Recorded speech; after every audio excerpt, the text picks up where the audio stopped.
జనసేన అధినేత పవన్ కళ్యాణ్ గారికి, భారతీయ జనతా పార్టీ అధ్యక్షురాలు శ్రీమతి దగ్గుబాటి పురంధరేశ్వరి గారికి నూతన ప్రభుత్వం ఏర్పాటు చేసి అత్యధిక మెజారిటీతో అత్యధిక స్థానాలు గెలిచినటువంటి కారణమైనటువంటి వారి ముఖ్యకి ముందుగా మా అభినందనలు తెలియజేస్తున్నాం.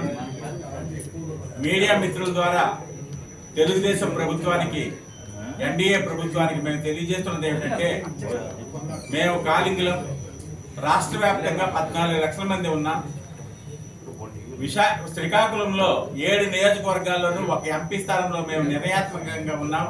అలాగే విశాఖపట్నంలో 1,00,000 మంది ఎంపీ స్థానంలోనూ, ఉత్తర నియోజకవర్గంలో 35,000 మందితో ఉండి మేము ఆ 2 నియోజకవర్గాలను కూడా ప్రభావితం చేసే పరిస్థితుల్లో ఉన్నాం. అలాగే ఉండి, ఉంగుటూరు, భీమవరం, నెల్లూరు, ఈ తాడేపల్లిగూడెం ఈ నియోజకవర్గాల్లో మేము నిర్ణయాత్మక శక్తిగా ఉన్నాం. దయచేసి మమ్మల్ని మీరు మా ఆవేదనను అర్థం చేసుకొని మాకు తెలుగుదేశం ప్రభుత్వంలో తగిన గౌరవం ఇవ్వాల్సిందిగా మేము కోరుచున్నాం. మంత్రిమండలిలో అక్కడ కోన రవికుమార్ గారు, అలాగే బెందాలం అశోక్ గారు ఎమ్మెల్యేలుగా గెలిచారు.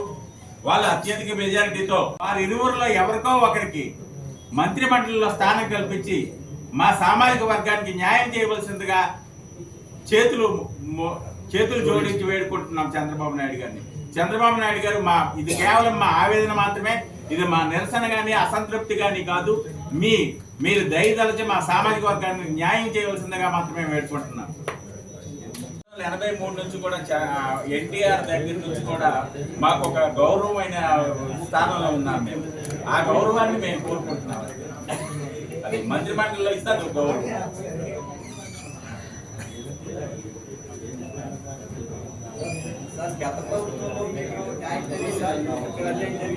మేము ఆ దృష్టికి పోవట్లేదండి.